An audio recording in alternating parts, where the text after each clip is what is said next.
نصلي ونسلم على رسوله الكريم أما بعد فأعوذ بالله من الشيطان الرجيم بسم الله الرحمن الرحيم قال النبي صلى الله تعالى عليه وسلم المسلم من سلم المسلمون من لسانه ويده صدق الله مولانا العظيم وصدق رسوله النبي الأمين المكين الكريم ونحن على ذلك لمن الشاهدين والشاكرين والحمد لله رب العالمين۔ معزز سامعین کرام، خطبہ مسنونہ میں جو حدیث مبارکہ میں نے آپ کے سامنے پیش کی، اس کے تعلق سے چند باتیں گزشتہ جمعہ میں نے آپ کے حضور پیش کی تھی۔ آج کچھ اور باتیں آپ کے سامنے پیش کرنے کے بعد اپنے موضوع کو ختم پذیر کروں گا، تو آئیے اس کے تعلق سے اور گفت و شنید سے قبل ہم اور آپ مل کر حضور تاجدار مدینہ سرور قلب و سینہ حضور احمد مجتبیٰ محمد عربی مصطفیٰ صلی اللہ تعالی علیہ وسلم کی بارگاہ بکس پناہ میں درود شریف کا نذرانہ پیش کریں۔ اللہم صلی علی سیدنا مولانا محمد وبارک وسلم صلاۃ و سلام علیک یا رسول اللہ صلی اللہ تعالی علیہ وسلم۔ معزز سامعین کرام، اللہ کے پیارے حبیب صلی اللہ تعالی علیہ وسلم نے ارشاد فرمایا، المسلم من سلم المسلمون من لسانہ و یدہ، کہ مسلمان حقیقت میں وہ ہے جو جس کے ہاتھ سے اور جس کی زبان سے دوسرا مسلمان محفوظ رہے، دوسرا مسلمان سرکشت رہے، اسے مسلمان کہتے ہیں۔ اور اللہ کے پیارے حبیب صلی اللہ علیہ وسلم کا وہ فرمان عالی شان کہ مسلمان کے مسلمان پر جو حقوق ہے، ان میں سے چند چیزیں گزشتہ جمعہ میں نے آپ کے سامنے پیش کی تھی کہ جب وہ بیمار ہو جائے تو اس کی عیادت کے لیے جائے، جب اس کا انتقال ہو جائے تو اس کے جنازے میں حاضری دے، جب اسے قرض کی ضرورت پڑے تو اسے قرض دے۔ یہ چند چیزیں میں نے آپ کے سامنے پیش کی تھی۔ آج معزز سامعین کرام، حضور اقدس صلی اللہ تعالی علیہ وسلم کے فرمان کو اور آگے خوب تشریح کے ساتھ پیش کروں میں آپ کے سامنے کہ دیکھیے حضور صلی اللہ تعالی علیہ وسلم نے جو ارشاد فرمایا کہ جب اسے قرض کی ضرورت پڑے تو قرض بھی دے، اور قرض لینا دینا یہ سود سے یعنی کہ بیاج سے مسلمانوں کو دور کرتا ہے، کیونکہ ضرورتیں کبھی نہ کبھی پیش آتی ہے، اور ضرورت کے مطابق جب کسی شخص کے پاس وہ دولت نہیں ہوتی ہے، جب اسے ضرورت پڑتی ہے اور اسے کہیں سے نہیں ملتا تو پھر وہ غلط راستے پر چل اٹھتا ہے، پھر وہ دوسرے راستے کو اپنا لیتا ہے اور وہ سود خوری اور سود دینے میں مبتلا ہو جاتا ہے۔ تو یہ اہم فریضہ ہے کہ جب ایک مسلمان کو ضرورت پڑے تو دوسرا سرمایہ دار مسلمان اسے وہ عطا کرے قرض کے طور پر۔ اور اگر اللہ کے پیارے حبیب صلی اللہ تعالی علیہ وسلم نے اس کے تعلق سے بہت ساری باتیں ارشاد فرمائی ہے جو چند میں آپ کے سامنے پیش کر چکا ہوں، اور میں یہ بھی بتا چکا ہوں کہ سرمایہ دار آج قرضہ اس لیے نہیں دے رہے کہ جو قرضہ لے رہا ہے وہ واپس نہیں کر رہا ہے، اور جو قرضہ واپس نہیں کرتا اس کے تعلق سے اللہ کے حبیب کا ایک قول اور جس کو ملفوظات کے اندر حضور اعلیٰ حضرت فاضل بریلوی رضی اللہ تعالیٰ عنہ نے پیش فرمایا ہے، وہ کہنے کے بعد انشاءاللہ میں اپنے موضوع کو اور آگے کی طرف لے جاؤں گا۔ حضور فاضل بریلوی رضی اللہ تعالیٰ عنہ ارشاد فرماتے ہیں کہ جو شخص کسی سے جس نے قرضہ لیا ہو اور وہ واپس نہ کرے تو کل بروز قیامت 1 درہم کے بدلے 700 نماز با جماعت اسے واپس کرنی ہوگی۔ اسے جس سے اس نے قرضہ لیا ہے نا، اسے 700 نماز با جماعت، کیا معلوم کہ ہم نے اپنی زندگی میں اتنی نمازیں با جماعت پڑھی کہ نہیں پڑھی ہے، 700 نماز باجماعت اسے اس کے بدلے میں دینے پڑے گی. تو ہمیں چاہیے کہ جس سے ہم قرضہ لے رہے ہیں وہ قرضہ ہم واپس بھی کریں. معزز سامعین کرام، اور پھر اللہ کے نبی صلی اللہ تعالیٰ علیہ وسلم، اللہ کے رسول ارشاد فرماتے ہیں کہ اپنے گھر میں بنے ہوئے پکوان یعنی گوشت کی خوشبو سے اپنے پڑوسی کو پریشان نہ کرے. گوشت کی خوشبو سے اپنے پڑوسی کو پریشان نہ کرے. حضرت ابو ذر غفاری رضی اللہ تعالیٰ عنہ سے ارشاد فرمایا ہے، اے ابو ذر، جب تو کھانا پکائے، جب تو گوشت پکائے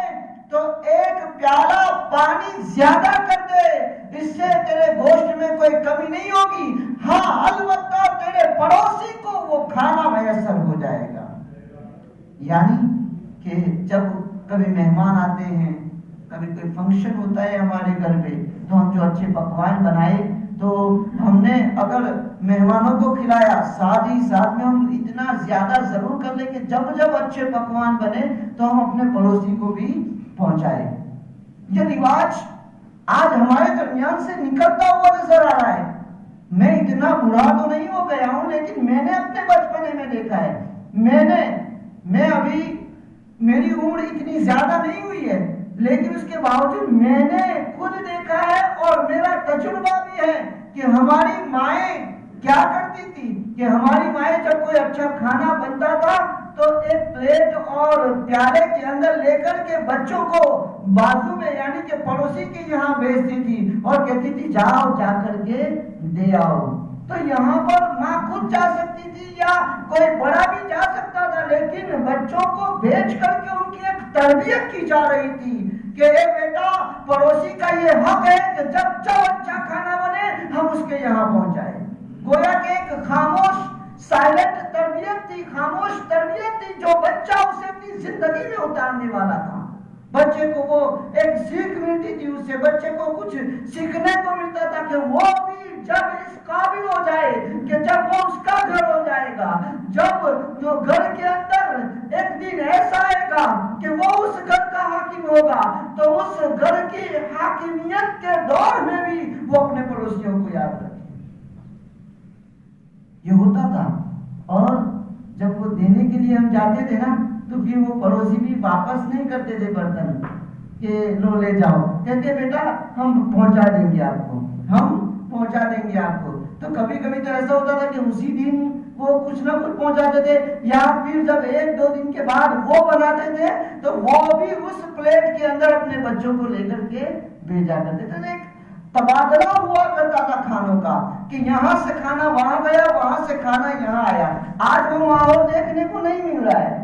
شاید ہمارے بچے نے کسی نے دیکھا ہو وہ ماحول، شاید ہمارے ان سارے بچوں میں سے کوئی بچہ اپنے پڑوسی کے یہاں کھانا لے کر کے گیا ہو. وہ ماحول ہمارے معاشرے سے نکل رہا ہے. اتنا دور ہمارا معاشرہ تعلیمات مصطفیٰ سے ہو رہا ہے. اتنا سمجھ لینا جتنا دور ہمارا معاشرہ تعلیمات مصطفیٰ سے ہوگا اتنی ہی دور ہم سے کامیابیاں ہو جائے گی. کامیابیاں ہمارے قریب نہیں آئے گی. تعلیمات مصطفیٰ صلی اللہ علیہ وسلم ہونا بہت ضروری ہے. تو معزز سامعین کرام، اللہ کے رسول نے فرمایا کہ اپنے گوشت کی خوشبو سے سرمائے یہ پڑوسی کو، اپنے ہمسائے کو تکلیف نہ پہنچاؤ. اور اللہ کے رسول صلی اللہ علیہ وسلم نے یہ بھی ارشاد فرمایا کہ اپنے پھلوں کے چھلکوں کے ذریعے بھی اپنے پڑوسی کو تکلیف نہ پہنچاؤ. ہم اپنے گھر پھل لاتے ہیں نا، اس کے جو چھلکے ہوتے ہیں ہم آنگن میں پھینک دیتے ہیں، آنگن میں پھینک دیتے ہیں. اب پڑوسی ہو سکتا ہے کہ غریب ہو، اس کی اتنی وسعت نہ ہو کہ وہ اپنے بچوں کو بھی پھل لا کر کے وہ کھلا سکے، اتنی وسعت نہ ہو اس کے پاس.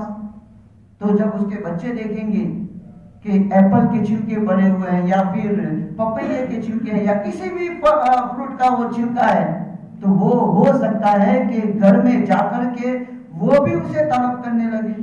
اور اس کی طلب پر گھر میں جو اس کا باپ ہے یا ماں ہے اس کے اندر یہ وسعت نہ ہو کہ وہ اس کی طلب کو مکمل کر سکے. کیسی نفیس تعلیم دی ہے پیارے آقا صلی اللہ علیہ وسلم نے. اتنی اچھی تعلیم میں پہلے بھی کہہ چکا ہوں کہ کسی مذہب میں ہمیں نظر نہیں آئے گی۔ تو معزز سامعین کرام، اللہ کے رسول نے فرمایا کہ چھلکوں کے ذریعے بھی تکلیف نہ پہنچاؤ، یعنی پھل اتنے لائے ہو کہ تم نہیں دے پا رہے ہو، ان تک نہیں پہنچ پا رہے ہو، تو پھر اس طریقے سے اسے اپنے بچوں کو کھلاؤ کہ ان کے بچوں کی اس پر نظر نہ پڑے، اس طریقے سے کھلاؤ۔ معزز سامعین کرام، اور اللہ کے رسول صلی اللہ تعالی علیہ وسلم نے ارشاد فرمایا کہ اپنے ہمسایوں کی شرارت پر صبر کرو۔ آپ کے ذہن میں یہ سوال پیدا ہوتا ہوگا کہ ہم تو اپنے پڑوسی کے ساتھ بہت اچھے، بہت سارے لوگ کہتے بھی ہیں کہ ہم تو بہت اچھا سلوک کرتے ہیں، لیکن وہی ہمارے ساتھ ایسا سلوک کر رہا ہے، وہ ہمارے ساتھ اتنی زیادہ کیا کر رہا ہے، ہم اتنا اس کے ساتھ اتنے اچھے طریقے سے پیش آتے ہیں، اس کے باوجود وہ ہم سے اپنا رویہ چینج نہیں کر رہا ہے، وہ بدل نہیں رہا ہے۔ کتنے لوگ یہ کہتے ہوئے نظر آتے ہیں، لیکن سنیے کہ پڑوسی کے ساتھ اچھا سلوک تو کرنا ہے، ساتھ ہی ساتھ میں اللہ کے نبی نے فرمایا اس کی شرارتوں پر صبر بھی کرنا ہے۔ جب وہ شرارت کرے تو صبر کرو، کیونکہ اس صبر پر بھی اللہ تبارک و تعالیٰ تمہیں بلند مقام عطا فرمائے گا، بلند مقام ملے گا اس صبر کے اوپر۔ لیکن ایک بات میں یہاں پر یہ بھی عرض کر دینا چاہتا ہوں، وہ لوگ جو اپنے پڑوسیوں کو اپنی شرارت سے تنگ کرتے ہیں، کتنے لوگ ہوں گے کہ جو اپنی شرارت سے اپنے پڑوسی کو تنگ کر رہے ہوں گے، ان سے میں کہنا چاہتا ہوں کہ اللہ کے نبی صلی اللہ علیہ وسلم نے کسی بھی مصیبت کے اوپر اور کسی دکھ کے اوپر احتجاج کرنے کا حکم نہیں دیا۔ ہاں، ایک صحابی رسول صلی اللہ تعالی علیہ وسلم اللہ کے نبی صلی اللہ علیہ وسلم کے پاس حاضر ہوئے، عرض کی یا رسول اللہ میرا پڑوسی مجھے بہت تنگ کرتا ہے، میں کیا کروں؟ اللہ کے رسول نے فرمایا صبر کرو۔ صبر کیا۔ پھر اللہ وہ صحابی آئے، عرض کیا یا رسول اللہ ابھی بھی بہت تنگ کر رہا ہے، دن قدیم اس کی شرارتیں بڑھتی جا رہی ہے، اب میں کیا کروں؟ اللہ کے رسول صلی اللہ علیہ وسلم نے ارشاد فرمایا کہ تم اپنے گھر کا سامان لے کر کے باہر آ جاؤ۔ اپنے گھر کا ایک طریقہ سبب دینے کا ایک طریقہ بتایا، اپنے گھر کا سامان لے کر کے اپنی دہلیز پر اپنے آنگن میں رکھ دو اور بیٹھ جاؤ۔ کوئی پوچھے کہ یہ کیا ہوا، کہاں جا رہے ہو، کہہ دینا کہ میں اپنے پڑوسی سے تنگ آ گیا ہوں، کہہ دینا کہ میں اپنے پڑوسی سے تنگ آ گیا ہوں۔ تو وہ صحابی رسول نے ایسا ہی کیا۔ کافی لوگوں نے پوچھا، کافی لوگ کیا کر رہے ہو، کیا کر رہے ہو، کہاں جا رہے ہو؟ کہا کہ میں نے بہت صبر کیا، لیکن صبر کا پیمانہ چھلک گیا، میں اپنے پڑوسی سے تنگ آ گیا۔ لڑنے جھگڑنے کی تعلیم نہیں دی، یہاں پہ میں آپ کو یہ بتانا چاہتا ہوں، لڑنے جھگڑنے کی تعلیم نہیں دی، میں اپنے پڑوسی سے تنگ آ گیا۔ اب اس کو وہ احساس ہوا، وہ شرمندگی ہوئی پڑوسی کو، وہ پڑوسی آ کر کے کہنے لگا، معافی مانگنے لگا کہ مجھے معاف کر دو، میں نے اب تک تمہیں بہت ستایا ہے، آج کے بعد میں وعدہ کرتا ہوں کہ تمہیں تنگ نہیں کروں گا، میں تمہیں تنگ نہیں کروں گا۔ تو اس طریقے سے تعلیمات دیے۔ تو وہ لوگ جو اپنے پڑوسیوں کو ستاتے ہیں، پڑوسی پر صبر کرنے والے اس کے شرارتوں پر صبر کریں، لیکن جو ستاتے ہیں ان کے لیے ایک درس ہے کہ اللہ کے رسول نے احتجاج کرنے کا حکم دیا ہے، تو ایسا ہرگز نہ کرے، اپنے پڑوسیوں کے ساتھ اچھا سلوک کرے، کیونکہ میرے اور آپ کے امام الائمہ، سراج الامہ، کاشف الغمہ، امام اعظم ابو حنیفہ رضی اللہ تعالیٰ عنہ، حضرت نعمان ابن ثابت جن کا نام تھا، امام اعظم ابو حنیفہ رضی اللہ تعالیٰ عنہ، ان کا پڑوسی جو تھا وہ مسلمان ہی تھا، پڑوسی مسلمان ہی تھا، لیکن وہ شراب نوشی میں مبتلا تھا، شراب پیتا تھا، رات کو شراب کی مجلس سے اپنے گھر میں کیا کرتا تھا، اور وہ اچک کے دوست بھی ان کے ساتھ آ جایا کرتے تھے، اور اچک کے دوست مل کر کے وہ شراب پیتے تھے، اور وہ اس کے پاس وہ بجانے کے لیے باجا بھی تھا تو بجاتے تھے اور گاتے تھے، اور اس طریقے سے شرارت کیا کرتے تھے۔ امام اعظم جو ایک ایسے امام تھے اور اللہ کے ایک ایسے بندے تھے جو اللہ کی عبادت میں مشغول رہا کرتے تھے، رات رات بھر وہ عبادتوں میں مشغول رہا کرتے تھے، ان کی عبادتوں میں خلل آتا تھا، لیکن انہوں نے کبھی بھی اپنے پڑوسی کی اس شرارت کے اوپر اس کے ساتھ جھگڑا نہیں کیا۔ ہاں، اسے شراب نہ پینے کی تلقین ضرور کی کہ شراب مت پیو، اس کا یہ عذاب ہے، گانے مت گاؤ، اس کا یہ عذاب ہے. یہ ساری باتیں اسے سکھائی، لیکن کبھی جھگڑا فساد نہیں کیا کہ تو جب ایسا کرتا ہے تو میری عبادت میں خلل آتا ہے، مجھے سونے میں خلل آتا ہے، ہمارے گھر کے لوگوں کو تکلیف ہوتی ہے. کبھی بھی اس کے ساتھ جھگڑا نہیں کیا. تو امام اعظم تھے نا، اس وقت کے جو خلیفہ تھے، خلیفہ کو یہ بات پہنچی، کسی اور کے ذریعے پہنچی، تو خلیفہ کو جب یہ بات پہنچی، مریدوں نے جا کر کے پہنچا دی تھی، ان کی چاہنے والوں نے، امام اعظم نے نہیں پہنچائی تھی. کیونکہ اتنا سمجھ لینا کہ آدمی جو بڑا بنتا ہے نا، اپنے قد سے بڑا نہیں بنتا، اپنی سوچ اور اپنی فکر سے بڑا بنتا ہے. آپ کی سوچ اور آپ کی فکر اچھی ہے تو آپ بڑے ہیں. کوئی یہ سمجھے کہ میں اپنے قد سے بڑا ہوں، میں اپنی دولت سے بڑا ہوں، ہرگز ہرگز نہیں. دولت تو بہت سارے لوگوں کے پاس، لیکن جو وقار اور جو عزت کسی کو ملتی ہے وہ ہر ایک کے پاس نہیں ہوتی. آدمی اپنی سوچ اور فکر سے بڑا بنتا ہے، دولت سے اور اپنے قد سے بڑا نہیں بنتا ہے. تو امام اعظم نے تو کبھی بھی شکایت نہیں کی، لیکن چاہنے والوں نے شکایت کر دی کہ ایسا ایسا معاملہ ہے. تو پھر خلیفہ وقت نے اس شخص کو گرفتار کر لیا. اس شخص کو جب گرفتار کر لیا گیا اور وہ رات میں آواز نہیں آئی، جو آواز وہ شرارت کیا کرتا تھا وہ آواز رات میں نہیں آئی، تو مریدوں سے چاہنے والوں سے پوچھا کہ کیا ہوا ہے، آج وہ اس کی جو آوازیں آتی تھی وہ آج نظر نہیں آ رہی ہے، سننے کو نہیں مل رہی ہے. مریدوں نے کہا کہ حضور ایسا ہوا ہے کہ اسے قید کر لیا گیا ہے. تو امام اعظم ابو حنیفہ، رات کا وقت ہے، امام اعظم کہتے ہیں کہ میرا گھوڑا تیار کرو. لہذا گھوڑا تیار کرنے کے بعد وہ خلیفہ وقت کے پاس پہنچے. خلیفہ وقت، وہ خلیفہ جو امام اعظم کو کافی مرتبہ اپنے محل میں آنے کی دعوت دے چکا تھا، وہ نہیں جاتے تھے، لیکن آج جب وہ پہنچے تو خلیفہ نے کہا کہ آپ مجھے بتا دیتے، میں آپ کی بارگاہ میں حاضر ہو جاتا، یا آپ کے استقبال کے لیے میں بہت سارے لوگوں کو جمع کرتا. آپ بتائیں کیا بات ہے. کہا کہ تم نے میرے وجہ سے میرے پڑوسی کو تم نے قید خانے میں ڈال رکھا ہے، میں اس کو چھڑانے کے لیے آیا ہوں، میں اس کو چھڑانے کے لیے آیا ہوں. اور اتنا سمجھ لینا کہ میں اس کی سفارش اس لیے نہیں کر رہا کہ وہ شرابی ہے اور شرابی ہونے کے باوجود اس کی سفارش کر رہا ہوں. اگر تو نے قید خانے میں اس کی شراب کی وجہ سے ڈالا ہوتا تو میں چھڑانے کے لیے نہیں آتا. اس کے حرام کاموں کی وجہ سے جو وہ رات میں گانا گاتا ہے، لوگوں کو جمع کرتا ہے، اس وجہ سے تو نے اس کو ڈالا ہوتا تو میں چھڑانے کے لیے نہیں آتا. لیکن تم نے جو قید خانے میں ڈالا ہے وہ اس وجہ سے ڈالا ہے کہ وہ مجھے ستا رہا ہے اور اس کی شرارتوں سے مجھے تکلیف ہو رہی ہے، اس وجہ سے تم نے اسے قید خانے میں ڈالا ہے. تو اس کے قید خانے میں جانے کا سبب اس کی شراب یا اس کا گانا گانا نہیں ہے، بلکہ تم نے میرے عزت، میرے وقار، میری تعظیم کے طور پر تم نے اسے قید خانے میں ڈالا ہے. اور میں نہیں چاہتا کہ میری وجہ سے میرا پڑوسی قید خانے میں رہے. آج ہم تو ایک دوسرے پر کیس کرتے ہوئے نظر آتے ہیں نا، ہم ایک دوسرے پر کیس کر لیتے ہیں، ایک دوسرے کو تکلیف پہنچاتے ہیں. لیکن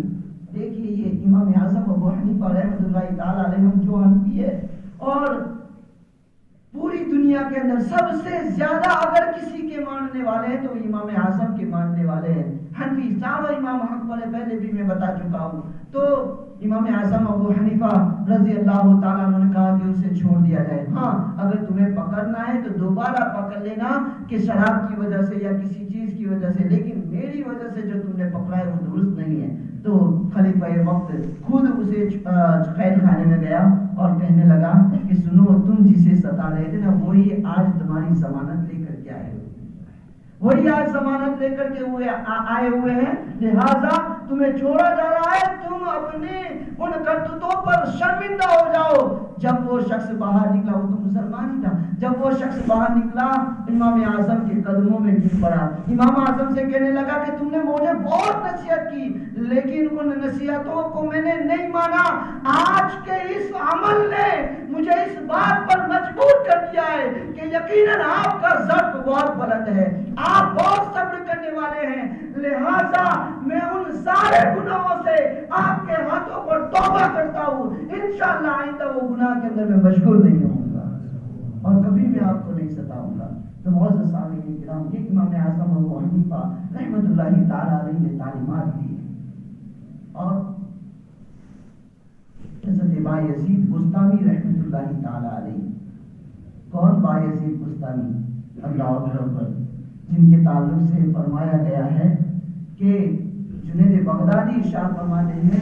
کہ قیامت کے دن بایزید بستامی کے کہنے پر اللہ تبارک و تعالی لاکھوں لوگوں کو جنت میں داخل فرمائے، لاکھوں لوگوں کو۔ حضرت بایزید بستامی رحمۃ اللہ تعالی علیہ، ان کا جو پڑوسی تھا نا، یہ بایزید بستامی ہم مسلمانوں کے امام، مسلمانوں کے رہبر اور مسلمانوں کے پیشوا، اور ان کے پڑوس میں جو تھا وہ یہودیوں کا پیشوا تھا، یہودیوں کا پیشوا۔ اب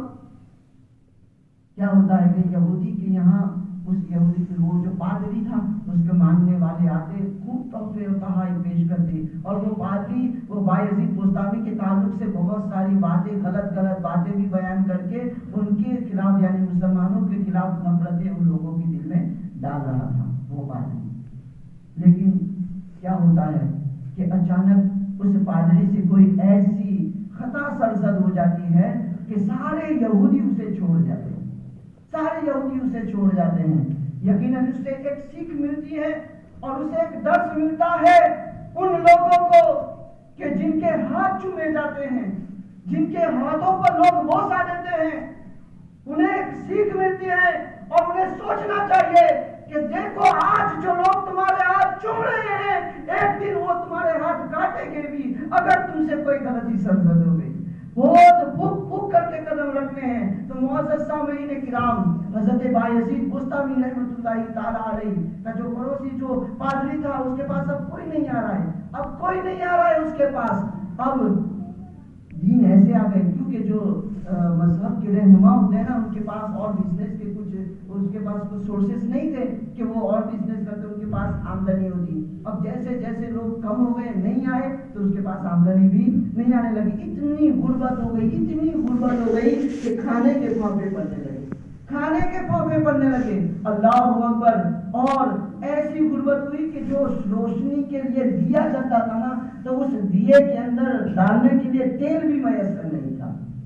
ایک مرتبہ بایزید بستامی رحمۃ اللہ تعالی علیہ وہ سفر سے گھر پہ آئے، رات میں بچے کے رونے کی آواز آئی بازو والے پڑوسی کے گھر سے، اس پادری کے گھر سے۔ تو بیوی سے کہا کہ آخر یہ کیسی آواز ہے، کیوں بچہ اتنا زیادہ کیوں رو رہا ہے، آخر کیا وجہ ہے؟ کہا کہ وہ ان کی حالت ایسی ہو چکی ہے کہ اب ان کے لیے کھانے کو کچھ سامان بھی مہیا نہیں ہے، اور بچے کے رونے کی اصل وجہ یہ ہے کہ روشنی کے لیے دیا بھی نہیں ہے، تو وہ اندھیرے کی وجہ سے رو رہا ہے۔ تو بایزید بستامی اپنے گھر کا دیا لے کر کے جاتے ہیں اس کے گھر پر، جو زندگی پر اپنے ماننے والوں کو یہ کہتا رہا کہ یہ ایسا ہے، یہ ویسا ہے، اور تہمت لگاتا رہا، اس کے باوجود بایزید بستامی دیا لے کر کے جاتے ہیں۔ اپنے گھر کا دیا کھول کر کے کسی کے گھر کو روشن کرنا ہر ایک کے بس کی بات نہیں ہے،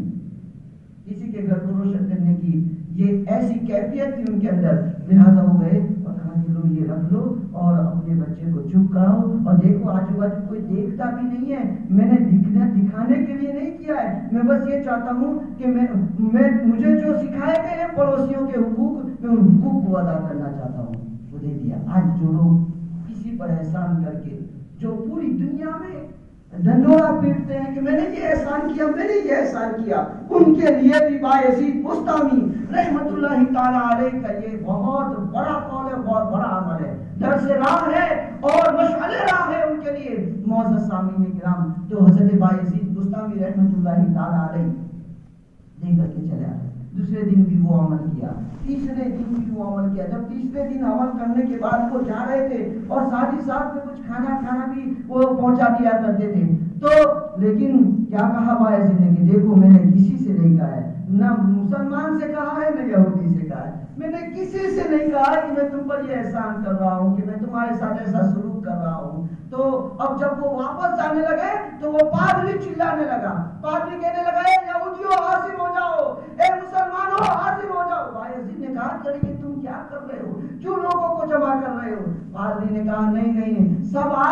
سب کو جمع کیا جائے. جب مسلمان بھی جمع ہوئے اور یہودی بھی جمع ہوئے, محلے کے جو لوگ تھے سب جمع ہوئے, اور کہا کہ سنو, یہ وہ مسلمانوں کا پیشوا کہ جن کی میں اب تک برائی بیان کرتا رہتا تھا کہ یہ ایسے ہیں, یہ مسلمان ویسے ہیں, ان کا پیشوا ایسا ہے, اور اے مسلمانوں سنو, یہ تمہارے پیشوا کیسے ہیں, وہ میں آج سب کچھ بتانا چاہتا ہوں کہ جب مجھے میری قوم نے چھوڑ دیا تو یہ ایسے ہیں کہ ان کا مذہب میرا مذہب الگ ہے, اس کے باوجود انہوں نے مذہب کا تقاضا کیے بغیر مجھ پر اتنے احسانات کیے ہیں, مجھ پر اتنے احسانات کیے ہیں اور مجھے نعمتیں عطا کی ہیں. سنو اے یہودیوں سنو, یہ جو شخص ہے جو پیشوا ہے یہ سچا ہے, یہ جن کو رسول مانتا ہے ان کے رسول سچے ہیں, یہ جس کتاب کو اللہ کی کتاب مانتے ہیں وہ کتاب قرآن سچی ہے, یہ جن کی عبادت خدا کی کرتے ہیں ان کا خدا سچا ہے. اور سنو, میں سب کو گواہ بنا کر کے میں اس سچے خدا, سچے رسول اور اس سچے بزرگ کے ہاتھوں پر ایمان لاتا ہوں اور کلمہ لا الہ الا اللہ محمد رسول اللہ پڑھ کر کے مسلمان ہوتا ہوں. ایسا عمل پڑوسیوں کے ساتھ میرے بزرگوں اور دوست, اور ساری مثالیں ہمارے لیے اور بھی مشاہیر ہے, لیکن وقت اس کی اجازت نہیں دیتا کہ آج میں سب آپ کے سامنے عرض کروں. اللہ تبارک و تعالیٰ سے دعا ہے کہ پروردگار عالم مجھے اور سب کو کہنے سننے سے زیادہ عمل کرنے اور اس کو عام کرنے کی توفیق رفیق عطا فرمائے. السلام علیکم ورحمۃ اللہ وبرکاتہ.